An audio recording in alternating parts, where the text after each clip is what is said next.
What would you do if one question shattered everything you thought you believed? Not a tragedy, not a betrayal, just a simple question, asked by someone you never expected.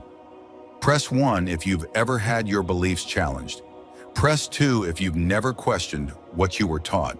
But whatever you press, stay, because this story begins with a man who had all the answers. Until he heard one he couldn't ignore. David Levinson was no ordinary man. He was a rabbi. Not just any rabbi, he was the rabbi that other rabbis learned from. Respected, brilliant, author of 3 books on Jewish theology, senior spiritual leader of one of Chicago's most prestigious synagogues. He quoted Torah effortlessly, argued Talmud with precision, commanded silence in every room he entered. For decades he had lived one truth. Judaism is the covenant, unquestioned, unmatched, complete. He had trained his mind to defend it, built his life around it, his marriage, his career, his legacy. But sometimes a fortress can collapse from a single crack. The crack came on an ordinary Wednesday. After a lecture he had given on monotheism in Jewish history, students lined up to greet him. Among them was a young man, quiet, observant, respectful. He wore no yarmulke, but his eyes were focused. He waited until the others left before stepping forward. "Rabbi Levinson," he said gently, "thank you for your lecture. It reminded me a lot of what I read in the Qur'an." David raised an eyebrow. "The Qur'an?" His tone was polite but firm. The young man nodded. "Yes, the way you spoke of Abraham's commitment to one God, it's almost word for word in Surah Al-An'am." David forced a smile. "Interesting parallel, though I suspect the Qur'an borrowed more than it created." The student didn't argue. He just said, "Maybe." Or maybe the message was always one and preserved in different ways. And then he left. Just like that. No debate, no disrespect, just a seed. David returned home that night to his large stone house lined with Hebrew calligraphy. He poured himself tea, sat in his study, and opened his latest draft manuscript on Jewish legal ethics. But the words wouldn't stick. Surah Al-An'am, Abraham, one God. Why was it bothering him? It wasn't the student. It was the calmness, the confidence, the way he had spoken as if he had already found something David himself was still chasing. By midnight, David stood before his bookshelf. He had hundreds of volumes, every major Jewish commentator, ancient scrolls, modern philosophy, interfaith debates, but somewhere between them, tucked between a biography of Maimonides and a book on Andalusian mysticism, sat a dusty English translation of the Qur'an. He had never read it, only referenced it in polemics. He had always considered it a derivative text, secondary, flawed. But tonight, curiosity defeated pride. He pulled it down, opened to the first page, and read, "This is the book about which there is no doubt a guidance for those conscious of God." He paused. No doubt a bold claim. He turned the page, read the next verse, then another. He kept waiting for the confusion, the contradiction, the absurdity, but it didn't come. The language was unfamiliar, yet intimate. It didn't speak to scholars. It spoke to hearts, to the restless, to the ones still searching. He read of Moses not as legend, but as man, of Abraham not as an icon, but as a servant, and of God not as a tribal deity, but the singular, sovereign Lord of all creation. David leaned back in his chair, eyes wide, mind racing. Was it possible, could it be, that these weren't two separate messages competing, but one truth calling from different paths? He shut the book, put it back on the shelf, wiped his glasses, told himself it was nothing. But the question stayed, not in his mouth, in his bones. What if the oneness I've taught all my life is deeper than I've ever known? Have you ever read something that felt like it was reading you? Press 1 if you've ever found truth in an unexpected place. Press 2 if you think David should stop reading before it's too late. But whatever you press, don't miss part 2. Because once you open a door to truth, you may never be able to close it again. You don't notice the shift at first. It starts small, like a drop of water on stone. But over time, it carves through everything you thought was solid. That's what the Qur'an did to David Levinson. He wasn't trying to believe it, he was trying to refute it. But some books don't argue, they witness. And what they witness starts to echo inside you. The next night, David returned to the shelf. He didn't plan to. He had lectures to prepare, meetings with donors, bar mitzvah students to guide. But his hands, they moved without asking. And once the book was open, his eyes didn't leave the page.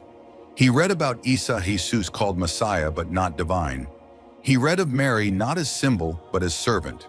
He read about judgment, mercy, and the day when every soul would stand alone. It wasn't just theology, it was confrontation. The Qur'an didn't flatter, didn't entertain, it exposed. Every verse seemed aimed not at arguments, but at the parts of him he kept hidden. There was one verse he read aloud 3 times. Do they not reflect upon the Qur'an, or are there locks upon their hearts? Surah Muhammad 47-24. He closed the book and stared at the floor. Was his heart locked? Had he spent so many years building walls of intellect? That truth had no way, and he remembered something his professor once told him in yeshiva. Some people learn truth to defend it. Some learn truth to possess it, but the rarest ones learn truth to surrender to it. At the time, he thought it poetic. Now it felt prophetic. He began to read more frequently. Not every night, just enough to feel both satisfaction and guilt. He kept the Qur'an tucked behind a curtain in his office, hidden behind Zohar texts no one ever touched. He marked verses in pencil, wrote marginal notes in Hebrew. Not to share, just to think. Each day he told himself he was studying it to prepare for interfaith debates. Each night that excuse wore thinner. Weeks passed, then came the verse that left him shaken, and they were not commanded except to worship Allah, being sincere to Him in religion, inclining to truth and to establish prayer and give zakah. And that is the correct religion. Surah Al-Bayyinah 98:5. The phrase that cut deepest, being sincere to Him in religion. David whispered it out loud. What was he being sincere to God, or to tradition, to his Creator, or to his community? For the first time, he couldn't tell. His prayers became quieter, not in volume but in tone, less mechanical, more desperate. He didn't fold his hands. He didn't speak Arabic. He just talked, not in the synagogue, not with his congregation, but in the privacy of his home, in whispers. God, if this is from you, then let me follow it, even if I'm afraid. Then something strange began to happen. He couldn't read the Torah without hearing Quranic echoes. He couldn't teach Moses without remembering how the Qur'an described him, not just as lawgiver, but as servant who stood trembling before God. He began seeing the oneness Tawheed not just as a doctrine, but as a reality. Not a belief you recite, but a truth that redefines everything. That God isn't in tradition. God is above it. That sincerity isn't in appearance. It's in submission. David knew he was crossing a line, not a public one, an internal one. And once crossed, there was no return to how things were. He stood at the bema that Friday, gave his sermon on the hidden life of Abraham. He quoted Midrash, cited commentators. But the whole time, his hands were cold, his mouth dry.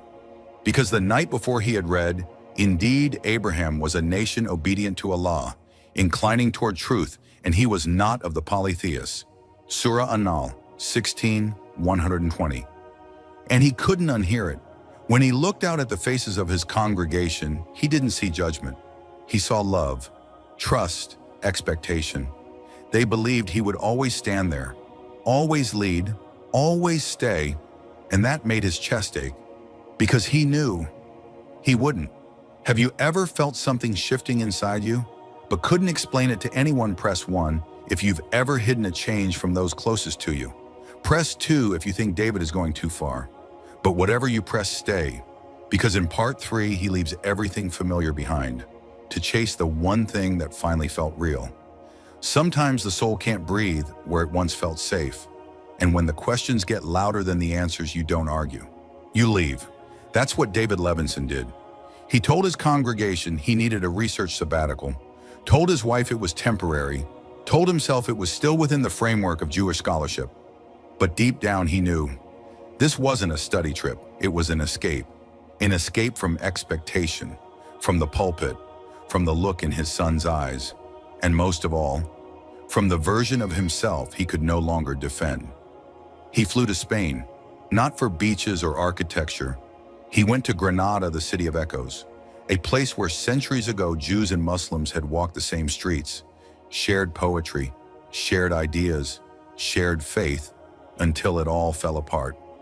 Maybe he thought he could find clarity where they once found coexistence. Granada welcomed him with orange blossoms and quiet alleyways. He rented a small room above a dusty bookstore, its owner, an old Sufi with thick glasses and thin patience. They didn't talk much, just exchanged nods and tea. It was enough. Each day, David wandered the city with a notebook in hand, Qur'an in one pocket and fragments of his old self in the other. He visited ancient Jewish quarters, sat in silence at Muslim prayer calls, walked through the Alhambra tracing Arabic inscriptions he could now recognize.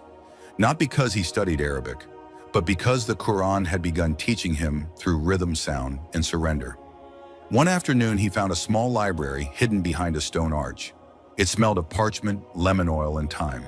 He asked the librarian if they had interfaith manuscripts from Al-Andalus. She handed him a leather-bound copy of a translated dialogue dated nearly 1,000 years ago, a respectful exchange between a Jewish rabbi and a Muslim jurist. One passage stopped his breath.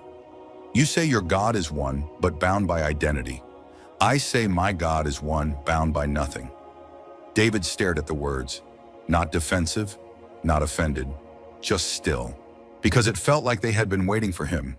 That evening, he sat at a cafe overlooking the old mosque-turned-church. He sipped mint tea, slowly watching the sky burn pink over rooftops. And for the first time in weeks, he didn't feel lost.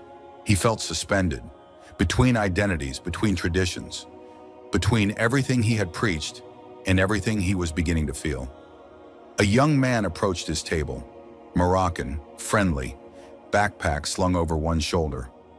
"Jewish scholar?" the man asked in accented English, spotting the Torah bookmark in David's journal. David nodded. The man smiled. "My grandfather was a Jewish convert too, in Fez." David blinked. "Fez? Yes." He used to say, "Faith isn't inherited, it's discovered." Then, as casually as if offering the weather report, the man added, "If you're looking for peace, it's not in Granada, it's in Fez." And with that, he left.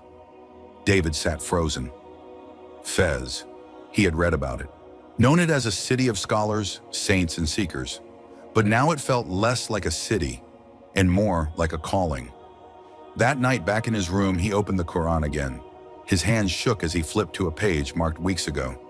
He read, "Indeed, those who were given knowledge before it, when it is recited to them, they fall upon their faces in prostration." Surah Al-Isra in 17:107, he lowered the book, pressed his palms to the desk, and wept. Not from grief, but from release. It no longer mattered what others thought. No longer mattered what title he wore. No longer mattered if the world understood. He just wanted to follow the truth, wherever it led, even if it meant erasing everything he'd built. Have you ever stood on the edge of letting go and finally decided to jump? Press 1 if you think David should go to Fez. Press 2 if you think he's already gone too far. But don't miss part 4, because when he arrives in Fez, he won't just meet strangers. He'll meet the man who will ask him the question that ends it all. Sometimes it's not the world that breaks you, it's the mirror, the one you've looked into every day, only to realize it was showing you someone you no longer are. That moment had arrived for David Levinson. He left Granada before sunrise. No farewell, no return ticket, just a single bag and a worn copy of the Qur'an tucked inside his coat. The flight to Morocco was short, but the distance he felt from his old life was vast. He looked out the window as the plane descended into Fez. And for the first time, he didn't feel like a scholar, or a rabbi, or a teacher. He felt like a child, on the edge of something he didn't yet understand but couldn't turn away from. Fez greeted him with morning light and ancient dust. The city pulsed with a strange quiet, a stillness laced with purpose. He checked into a guest house run by an old man with a soft beard and a softer voice. When asked what brought him here, David simply said, "I'm searching." The old man nodded. "You're not the first." That evening, David wandered through the narrow alleys of the Medina. The walls were high and close, the path uneven. But there was beauty in how everything twisted imperfect, yet intentional. He passed mosques where prayers echoed like wind through trees, past boys reciting Qur'an from memory, their voices rising with devotion, past old men seated in quiet circles of dhikr, God's name on their tongues, peace in their faces. He didn't understand the Arabic, but he understood the sincerity, and that he realized was what he had been missing. The next morning, the old guest house owner knocked gently on his door. "My nephew is an imam," he said. "He teaches at a small masjid. You may want to speak with him." David hesitated.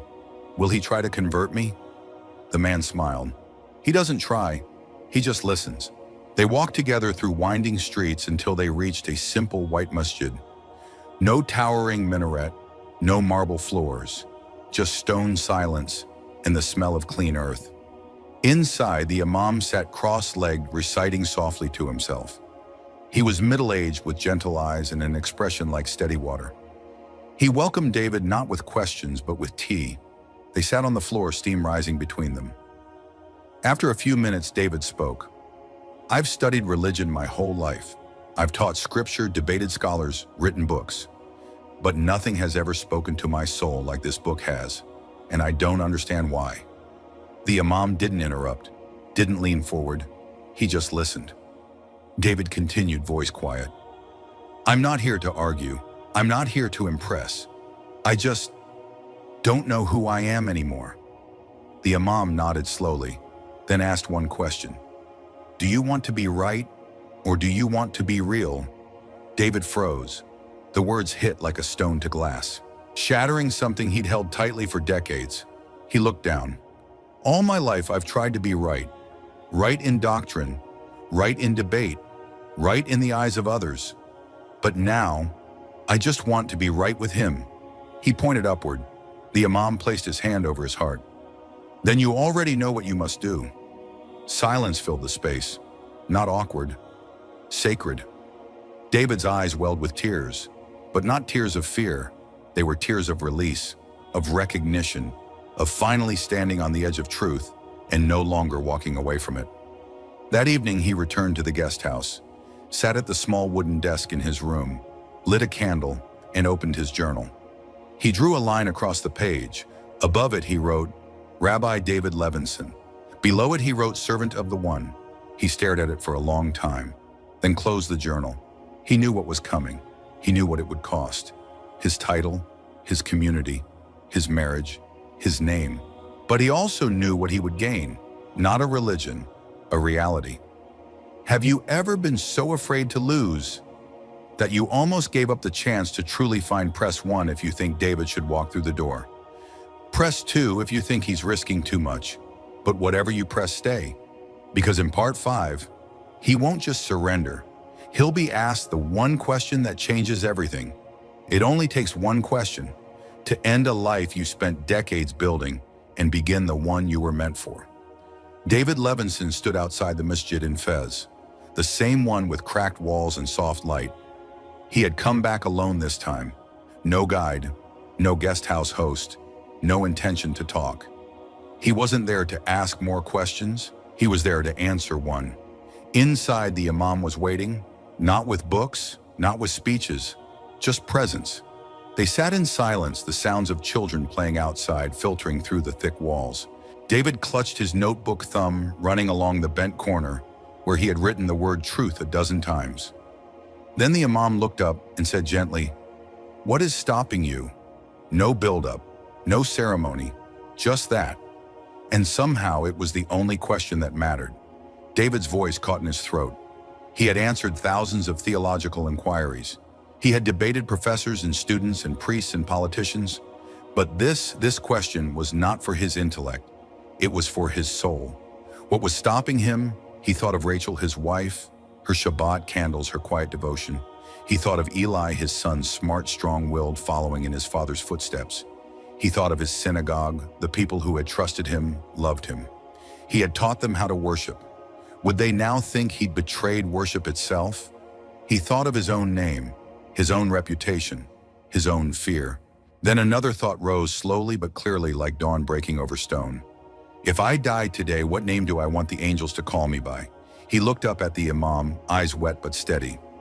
I believe there is only one God, not bound by tribe, not reduced to metaphor. One, absolute, eternal. And I believe Muhammad was his messenger, not because it's convenient, but because I can't unsee what I now know. The Imam said nothing, only smiled, and stood. David followed. They walked to the front of the masjid where a small rug lay under a circular skylight. No one else was there, just sunlight, just silence, just surrender. The Imam turned to him and said, "Repeat after me," and David did. Ashhadu an la ilaha illallah. I bear witness there is no God but Allah. Wa ashhadu anna Muhammadur Rasulullah.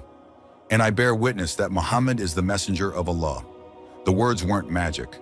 They didn't erase his past, didn't make the consequences disappear, but they transformed him, not from Jewish to Muslim, not from rabbi to convert, but from a man of defense to a man of submission. He stood still for a moment, then lowered himself into sujood prostration. Not because he had practiced it, not because he knew what to say, but because his body knew what the soul had finally accepted. Forehead to ground, heart to heaven. That evening, the Imam handed him a small handwritten card. One side had the Shahada in Arabic. The other had his new name, not assigned, chosen, Abdullah, servant of Allah. David held the card in both hands. He didn't feel like he had lost his identity. He felt like he had finally understood it. He walked through the streets of Fez, now familiar yet somehow reborn. He passed a group of boys playing football. One of them shouted, "Assalamu alaikum," with a grin. David paused. He smiled back, and for the first time in months responded, "Wa alaikum assalam." He returned to his room, placed the Shahada card on his pillow, and stood by the window. The stars were out, and though he had no wife beside him, no son in the next room, no titles to his name, he felt richer than he ever had. Because now his soul had direction. And for a man who had spent years teaching people how to approach God, he had finally learned how to stand before him. Would you give up your entire life? If you knew what waited beyond, it was the truth. Press 1 if you would choose submission. Press 2 if the price still feels too high. But don't go yet, because in part 6, Abdullah will face not doubt, but clarity and discover that the loudest truth speaks in silence. Some people wait their whole lives for a voice from the sky. Abdullah didn't get a voice. He got silence. But it was the kind that said everything. In the weeks following his Shahada, Abdullah disappeared from the world that once praised him. No lectures, no titles, no synagogue invitations, no endless debates in polished rooms. Just prayer, just Qur'an, just the soft rhythm of a life realigned. He woke each day before Fajr sitting alone in the courtyard of a quiet masjid near the edge of Fez. He didn't speak Arabic fluently, but he listened intently to every recitation, to every pause, to every trembling moment when a verse touched the one wound still healing inside him. He had not told his wife, not told his son, not even written a letter. Not because he was afraid of their rejection, but because he was afraid his words wouldn't carry the weight of what had happened inside him. How do you explain to someone that you've changed your direction without them thinking you've changed your loyalty? He walked daily through the souks, not to shop, but to watch. The old men with prayer beads, the women with Qur'ans pressed to their chests, the children calling the adhan from rooftops in play. And he realized something staggering. No one knew who he was. Not a rabbi, not a scholar, not a man with books. Just a servant. Just Abdullah. And for once that was enough. One afternoon he met a young American researcher at a tea shop. The man had heard of him. "You're the rabbi who disappeared," he said bluntly. "You really converted, Abdullah?" Nodded. "I didn't convert. I surrendered." The man scoffed. "So you left Judaism for Islam?" Abdullah smiled gently. "I didn't leave. I arrived." The man leaned forward. "But don't you miss the questions, the arguments, the hours of study?" Abdullah looked down at his cup, steam rising like a prayer. "I used to study in order to win, to teach, to impress. Now I study to be changed. And when you're finally quiet, you find you don't need to argue anymore." The man didn't respond. just stared. Something in his expression had shifted from mockery to curiosity. "I've been reading the Qur'an too," he said. "It's unsettling. Like it knows things about me I haven't said out loud." Abdullah nodded. "It does." They parted ways that evening with a quiet handshake. And for the first time, Abdullah understood something. He didn't need to convince. He just needed to live. Truth would do the rest. That night, he wrote one sentence in his journal. "Silence is the loudest when God is near." His prayers were no longer frantic, no longer full of bargaining. They were steady, unscripted, raw. And sometimes he didn't say anything at all. He would sit in the masjid long after everyone left, listening to the creak of the ceiling fan, to the echoes of footsteps fading to the sound of his own breathing, returning to rhythm. It was there in those moments he felt God the closest. Not in argument, not in analysis, but in surrender. One morning after Fajr, the Imam approached him. "You used to ask many questions," he said. Abdullah smiled. "I remember. Now you ask none. I think I was talking to be heard. Now I speak less, because I know I've been heard. Have you ever felt so full that words would only empty you? Press 1 if you've ever tasted a peace that didn't need to be explained. Press 2 if silence still makes you uncomfortable. But stay, because in part 7, Abdullah's journey reaches its final turn. A life once built on reputation will close with nothing but faith and a final prayer that may become your own. Some people die holding on to everything they built. Others leave it all behind and walk into the next world with nothing but a whispered prayer. Abdullah was ready. The cough had started weeks ago, dry, persistent, unwelcome. He ignored it at first. Then came the weakness, the weight in his chest, the stillness in his bones. The doctors at the small clinic in Fez were kind but quiet. They didn't need to say it. He knew. This body one was leaving. But for the first time in his life, he wasn't afraid. He spent his final days in a small room near the masjid. A thin mattress, a Qur'an beside his pillow, a window that opened toward the sky. He ate little, spoke less. But when he did, it was only remembrance. La ilaha illallah. There is no God but Allah. Over and over, softly, with conviction. He no longer wondered if his wife hated him. No longer wondered if his son would forgive him. Those questions belonged to the world he'd left behind. He had left behind comfort, status, legacy, but what he had gained could not be measured in titles or traditions, only in nearness. Nearness to the One. On his last Friday, a young man from the masjid sat beside him. He was new to Islam, struggling with doubts. "You gave up everything for this," he said. "How do you know it was worth it?" Abdullah's voice was faint but clear. "Because I no longer wake up wondering who I am, and I no longer go to sleep wondering if I'm enough." That evening, he wrote his final words. Not a letter, not a will, just a dua. "O Allah, you found me in the depths of certainty and showed me I still didn't know you. You broke me to rebuild me. You stripped me so I could kneel. I do not ask for more days.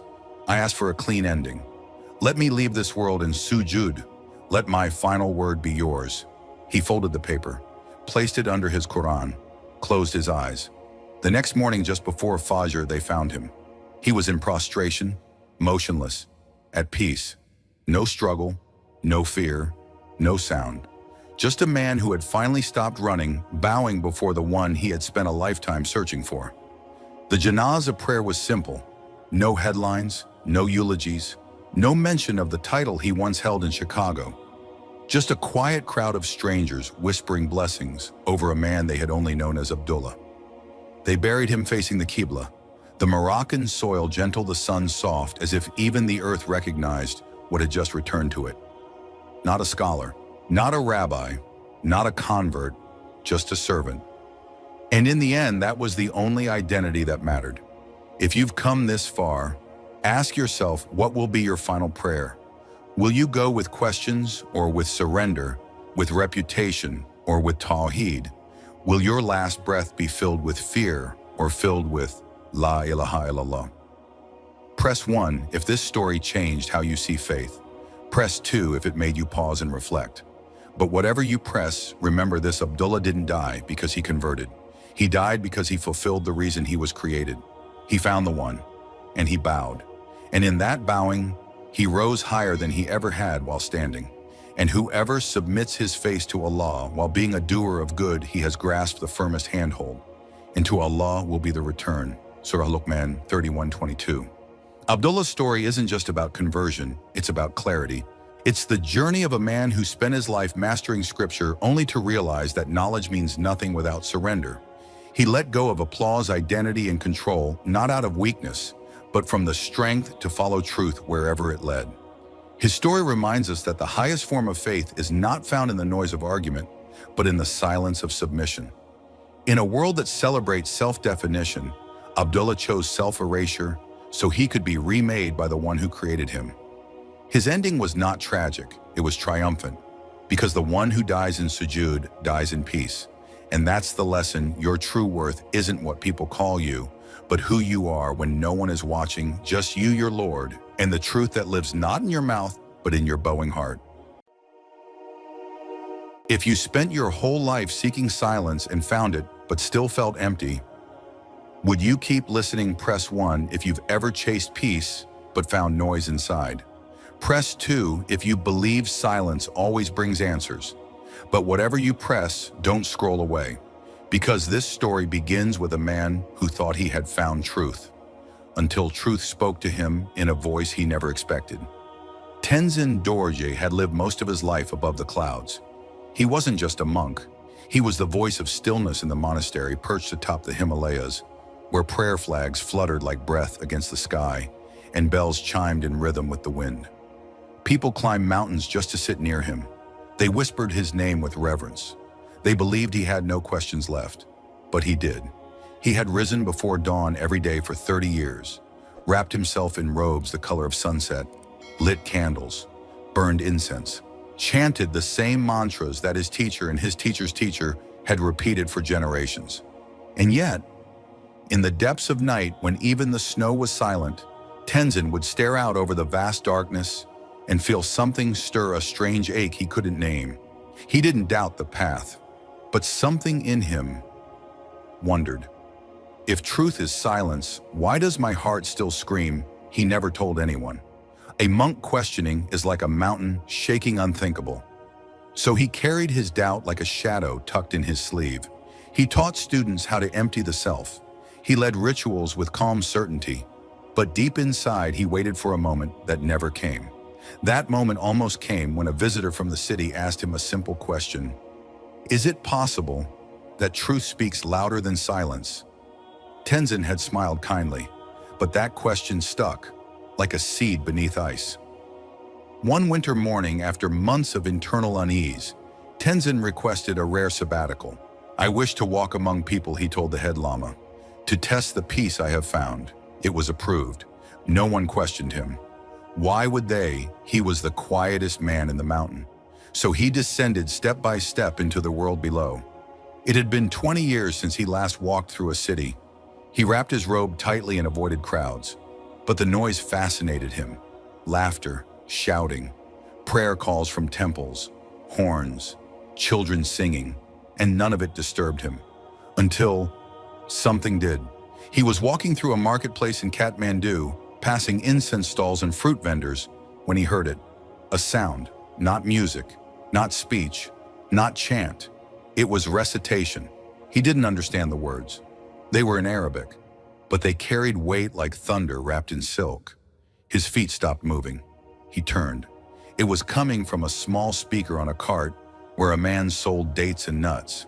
The man was absent, but the voice continued playing slow, steady, rising and falling like waves in an unseen sea. Tenzin felt something in his chest tighten. It wasn't fear. It wasn't confusion. It was recognition. As if this sound, these verses were not new to him, as if something in his soul had heard them before. He stood there for several minutes unmoving. People brushed past. Children laughed nearby. But he was frozen, not by logic, not by emotion, but by a pull, an unseen thread tugging from within. When the voice stopped, replaced by silence, Tenzin blinked. His heart was racing. He didn't understand a single word, but something inside him whispered. That was not a sound. That was a call. Have you ever heard something that bypassed your mind and spoke straight to your soul. Press 1 if you've ever been shaken by something you couldn't explain. Press 2 if you believe some sounds are more than sound. But don't go anywhere, because in part 2, Tenzin returns to the market. Not to buy, but to find the voice that moved mountains inside him. When something calls you, you either silence it or follow it. Tenzin Dorje had never followed anything blindly. He was trained to observe, to question, to wait.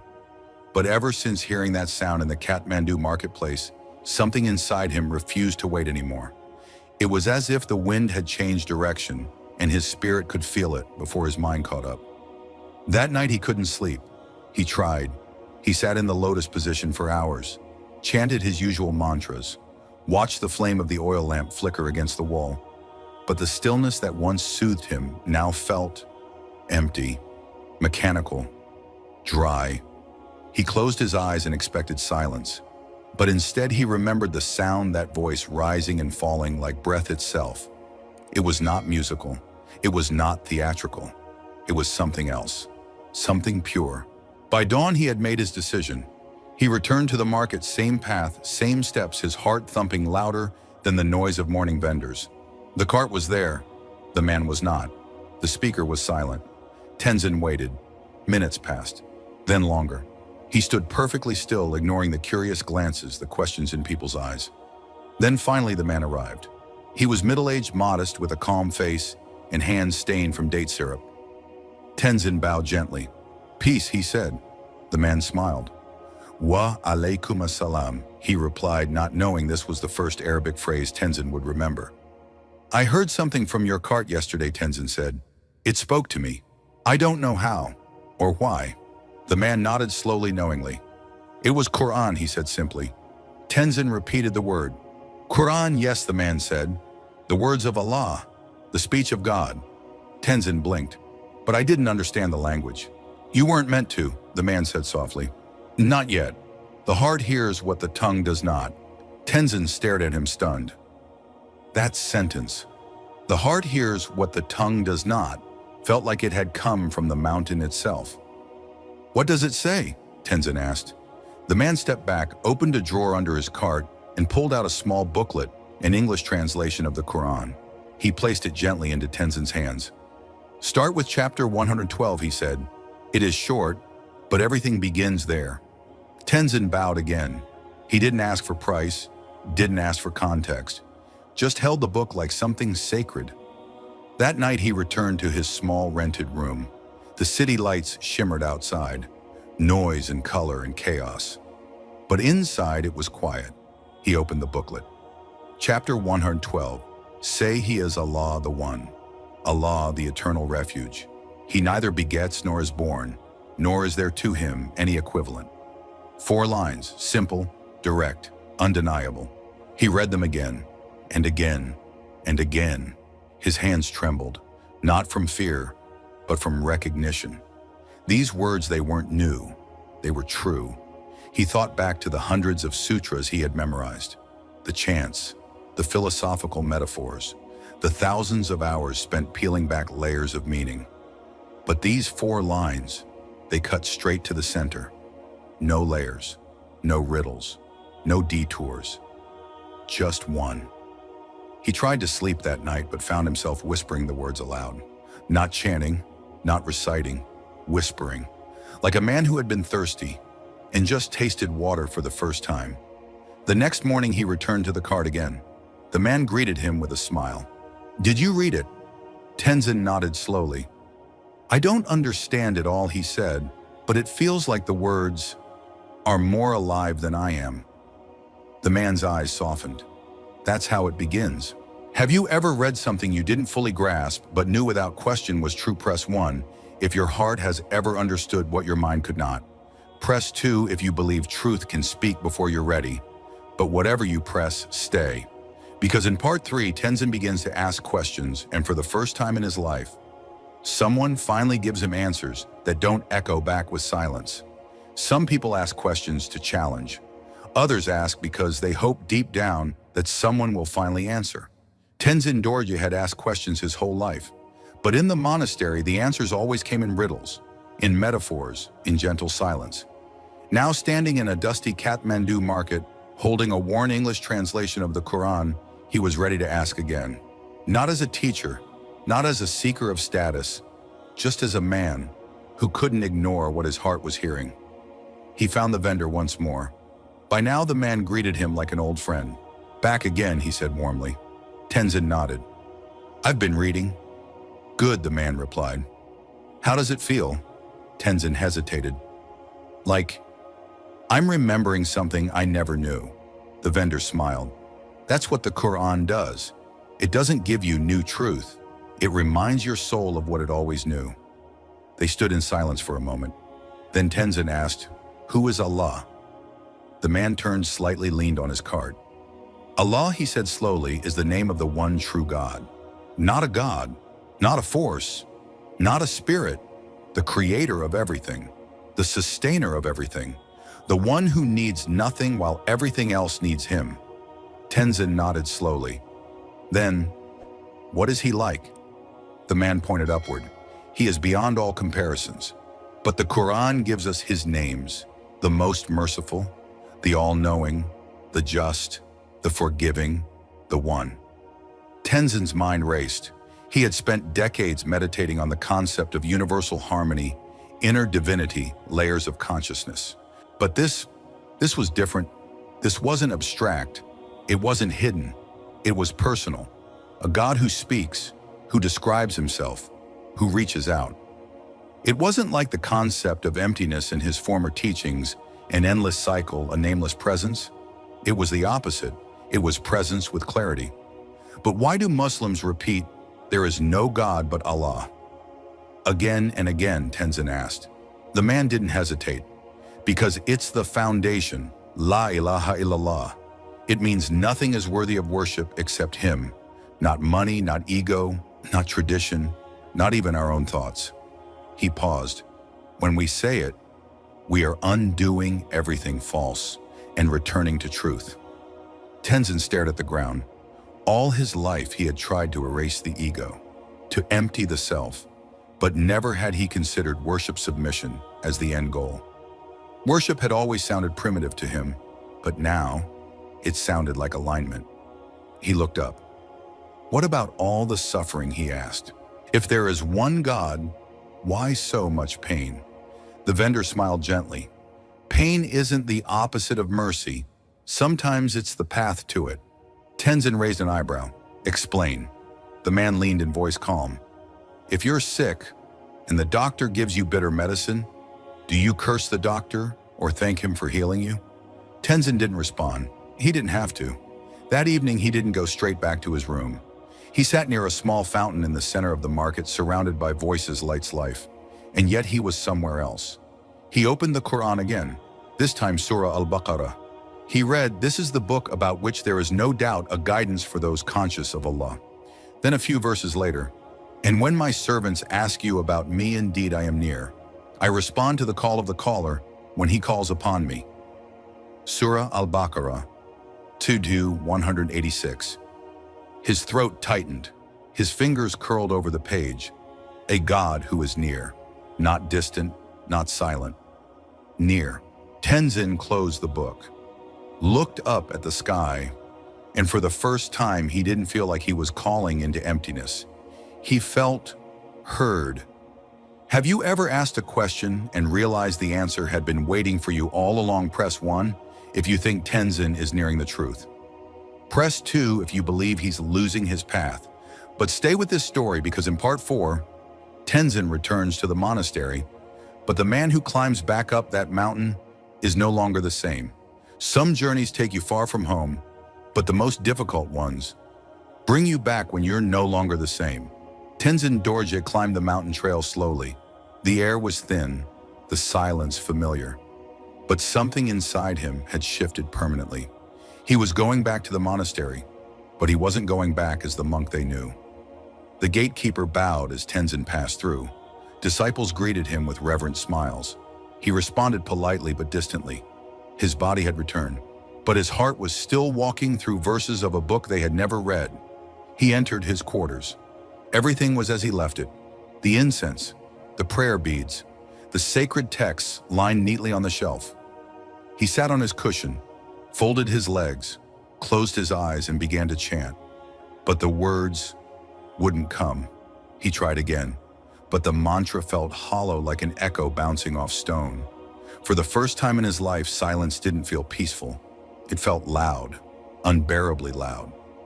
He reached for a text, flipped the pages, but the questions he had asked in the city, they stared back at him now from every line, and none of these books answered. He stayed inside for days. Some monks assumed he was fasting, others thought he was in deep meditation, but Tenzin was wrestling, not with doubt but with truth. At night he lit his lamp and pulled out the small English Qur'an from under his robe. He opened it with trembling hands. This time he read slowly, line by line. He found a verse that pierced him. Indeed, those who fear their Lord in the unseen will have forgiveness and a great reward. Surah Al-Mulk 67:12. He paused. Fear him in the unseen. He had once feared breaking tradition, feared disappointing his teacher, feared questioning the mantras. But now for the first time he feared something else. Living a life of devotion to something that wasn't true. By the fifth night he stopped attending rituals. He no longer led chants. He spent hours sitting alone in the prayer hall, head lowered, heart pounding. A younger monk, noticing his absence, approached him one morning. Master Tenzin, he said gently, is something troubling you? Tenzin looked at him for a long time, then said quietly, I have spent my whole life in silence, and now I cannot escape the sound. The young monk frowned. What sound? Tenzin whispered, La ilaha illallah. He knew he couldn't stay. Not like this. Not with this truth burning inside him. Truth he couldn't deny, but also couldn't explain in a place where no one was ready to hear it. That night he stood outside beneath the stars. No books, no candles, no chants. Just cold wind, a clear sky, and an aching heart. He looked up. He didn't know Arabic. He didn't know how to pray like Muslims did, but he knew what was happening inside him. He raised his hands slowly, not in a ritual gesture, but like a man surrendering, and he whispered, O One who created all this, I know you are there, and I know now you are one. Not a cycle, not an idea, not a force, but the one. His eyes filled with tears. I don't have the words, but I believe in what I heard. I believe in the Qur'an. I believe in the one who sent it. And I believe Muhammad was your messenger, though I never saw his face. He fell to his knees, pressed his forehead to the cold earth, and said in the only language that mattered, I submit. There was no applause, no witness, no echo, just a man in robes on a mountain bowing for the first time, not to tradition, but to truth. Have you ever reached a moment when every belief you held fell quiet? Press 1 if you've ever been broken into truth. Press 2 if you've held onto tradition even when your heart knew better. But whatever you press, stay. Because in part 5, Tenzin will rise not as a monk, but as a man reborn. And the name he chooses will change everything. There comes a night in every seeker's life when the masks fall, the names fade, and what's left is just you and the truth. Tenzin Dorje had bowed that night, not in ritual, but in surrender. And once you bow like that, you can't stand up the same. He rose before sunrise. His knees ached. His robe was damp from the earth. But something inside him was light. He didn't chant that morning, didn't offer incense, didn't recite the sutras carved into muscle memory. Instead, he sat still, holding the Qur'an in both hands. His fingers traced the cover. His lips whispered verses broken and slow. He still didn't know how to pray like Muslims do, but his heart had already started. Later that day, he entered the head lama's quarters. The elder monk looked up from his scrolls and smiled warmly. Welcome back, old friend, he said. You've been missed? Tenzin bowed deeply, but when he rose, his face held no performance, only honesty. I must go, he said. The head lama's smile faded. Go the city again? No, Tenzin replied. Farther, to where Tenzin took a breath, to where the one I've met is worshipped fully. The elder sat quietly for a long time. You've found something, haven't you? He asked gently. Tenzin nodded. I found him. There was no anger, no warning, no banishment, just silence, a respectful silence. The Lama finally said, "Then walk in peace, Tenzin." But Tenzin didn't respond, because in that moment, he knew. That name no longer belonged to him. He packed his few belongings, the Qur'an, a notebook, one robe, no goodbye letters, no speeches. He descended the mountain alone, but not empty. He arrived weeks later in a remote village in northern India, a place where no one knew his past. No one recognized his robes. No one expected him to be anything but a traveler. And that was all he wanted to be, a traveler on the straight path. He found shelter in a small home near a masjid. Not a grand mosque, just four walls of mat and sincerity. The imam was kind, an old man with warm eyes and no need for explanations. When Tenzin asked if he could learn to pray, the imam simply said, "We'll begin at Fajr." And so they did. The first time he bowed in sujud, real sujud, with forehead to earth, Arabic on his tongue, and tawheed in his chest, he wept. Not from shame, not from confusion, but from arrival. After prayer, the imam handed him a small slip of paper. It had one question: "What name will you carry now?" He stared at the blank line. Tenzin Dorje had been a robe, a title, a performance. But now, he wanted only one name, Idris, a prophet's name. A name that meant interpreter, student, one who learns. Because that was what he truly was now. Not a teacher, not a master, not a sage, just a servant learning how to be whole. He didn't call his family, didn't message his old monastery. He didn't need to. This wasn't a performance. It was between him and Allah, and that was enough. The villagers came to know him as Idris. He wore simple clothes, helped the children learn to read, taught no religion, only truth through action. He cleaned the masjid floor, shared food with strangers, answered questions only when asked, and never once tried to convert anyone. Because he knew now truth doesn't argue, it invites. And those who are ready, come. At night he would sit under the stars, Qur'an open, wind soft, and every now and then he would whisper again, "La ilaha illallah." Not as theory, not as poetry, but as who he was. Have you ever let go of everything you once thought defined you, just to finally find peace? Press 1 if you believe surrender is strength. Press 2 if you still think identity is everything. But whatever you press, stay with this story, because in part 6, a visitor will arrive, and Idris will face the truth he thought he had buried one final time. Sometimes, just when you think the past is behind you, it knocks. Not to destroy you, but to ask if you're really free. Idris lived simply. Prayer, study, service. He had no pulpit, no audience, no name people bowed to. And for the first time in his life, he didn't want one. He was content to remain unknown, a former monk turned Muslim, hidden in the folds of a quiet village, teaching children to read and wiping the masjid floor with joy. But truth has a way of testing those who claim to follow it. It happened on a Thursday. Just after Asr, the masjid's wooden doors creaked open. A tall figure stepped inside, dressed in travel-worn clothes, camera slung over his shoulder, eyes scanning the room like someone searching for more than prayer. Idris watched from the side, uncertain. The man looked familiar, but from another life. Then he spoke. "Master Tenzin." The voice sliced through the years. Idris froze. He hadn't heard that name in months, hadn't spoken it, hadn't even thought it. But here it was, called out like a ghost summoned from beneath a peaceful grave. He turned slowly.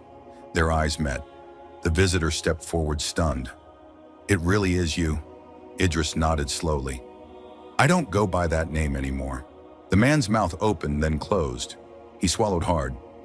"I studied under you in Lhasa. I was just a boy. You were revered." Idris said nothing. The visitor looked around the masjid, eyes filled with confusion. "What are you doing here?" he asked. "Living," Idris replied. "This," the man motioned to the prayer rugs. "This is living." Idris smiled softly. "This is the first time it's ever felt like it." They sat outside under the neem tree. The visitor had questions too many to count. Why Islam? Why now? After all that wisdom, how could you trade it for this? Idris listened calmly, then answered with what mattered most. "I didn't trade wisdom. I surrendered pride. He pointed to the Qur'an resting beside him. This book didn't just inform me, it broke me. And then it rebuilt me piece by piece without illusion. The visitor shook his head. But you had peace. You were peace to us. Idris looked away. No, I performed peace, but it never reached my chest. He paused. Now it lives there. The visitor was quiet for a long time, then finally said, I came here to write a travel piece, but maybe I was meant to find you instead. Idris nodded. Or maybe you were meant to find what I found. That night the visitor didn't leave. He stayed for Maghrib prayer. Didn't join, just sat in the back. Watched. Listened. Afterwards he sat alone on the masjid steps, staring at the sky. Idris walked past, gently placing a translation of the Quran beside him. No pressure, no speech, just invitation. The next morning the visitor was gone. No goodbye, no note, just the Quran, missing from where it had been, and that was enough. Idris returned to his rhythm, prayer, study, silence. But something had changed. He realized then Islam wasn't meant to erase the past. It was meant to redeem it. All those years as a monk, the silence, the questions, the yearning, they weren't wasted. They were footsteps, leading to a single door, a door he had finally walked through. He wrote one sentence in his journal that night. Allah does not waste the journey, only our refusal to finish it. Have you ever been confronted by who you used to be and realized you're no longer them? Press 1 if you've ever faced your past without fear. Press 2 if you're still trying to walk away from it. But don't stop here, because in part 7, Idris's journey comes to its quiet end, and what he leaves behind will echo long after he's gone. Some lives end with noise, others with silence, but the rarest ones, they end with a whisper that never fades. Idris felt it before the doctors confirmed it. The fatigue, the breathlessness, the soft aching that no prayer mat could heal. He had lived a quiet life in the village for nearly 10 years, and now he was being summoned again. Not to a place, but to the one who had first called him with a sound. He didn't fear it. He didn't ask why, didn't beg for more time. He simply prepared. He gave away his books to the children he taught, left his prayer beads with the old imam, tied his only Qur'an with a piece of cloth and placed it by his bedside. Then he wrote a short note. Not a will, not a confession, just a message. I did not hear the call of a religion. I heard the call of the one who gives breath, and I gave that breath back to him. Word of his condition spread quietly. Villagers came one by one to sit near him. Some brought food, others brought silence. All brought respect. To them, he wasn't a former monk. He was Idris, the man who never shouted, never argued, never judged, just taught with presence. One afternoon, a boy he had taught to read stopped by. He held a small battery-powered radio. Ustad, he said, do you want to hear the sound again? Idris's lips curled into a faint smile. What sound? The first one, the boy said. The one you said changed everything. The boy pressed play, and through static and wind, the same recitation Idris had heard in the Kathmandu marketplace filled the room. Surah Al-Ikhlas. Say He is Allah the One. His fingers twitched. His lips moved silently with the words. And for a moment he was back at that cart, that street, that moment. Only now he understood every word. That night as the village slept, Idris turned his face toward the Qibla, whispered what had become the rhythm of his soul, La ilaha illallah. And with that, he returned his breath to the one who gave it. They found him in the morning, peaceful, head turned slightly to the right, Qur'an beside him, the boy's radio still softly reciting. There were no loud cries, only reverence. They washed his body, wrapped him in a plain white shroud, prayed over him with sincerity, and buried him beneath an olive tree. A stone marked only one word, Idris. But that wasn't the end. Because a year later, the boy he taught now, taller, more confident, sat in the same masjid reading Qur'an aloud to a new group of children. And when he finished Surah Al-Ikhlas, he paused and said, do you know what made Idris become Muslim? The children shook their heads and the boy answered a sound. And that's the truth. Sometimes you don't need proof, or miracles, or arguments. Sometimes truth doesn't speak in words. It recites, it echoes. And if your heart is quiet enough, you'll hear it, just like Idris did. Have you heard that sound in your own life, that moment when your soul says, "This is it"? Press 1 if this story brought you peace. Press 2 if it made you reflect. But whatever you press, carry this. You don't need to be born into truth. You just need to bow to it when it calls. Because the one who calls and has always known your name. Indeed, those who believe and do righteous deeds, the most merciful, will appoint for them affection. Surah Maryam 1996. Idris's journey teaches us that truth doesn't always come with thunder. It often arrives as a whisper. He spent decades searching in silence, wrapped in tradition, crowned with respect. But when he heard the Qur'an without understanding a single word, his soul responded. Why? Because truth speaks first to the heart. His transformation wasn't about rejecting the old, but recognizing the one beyond it all.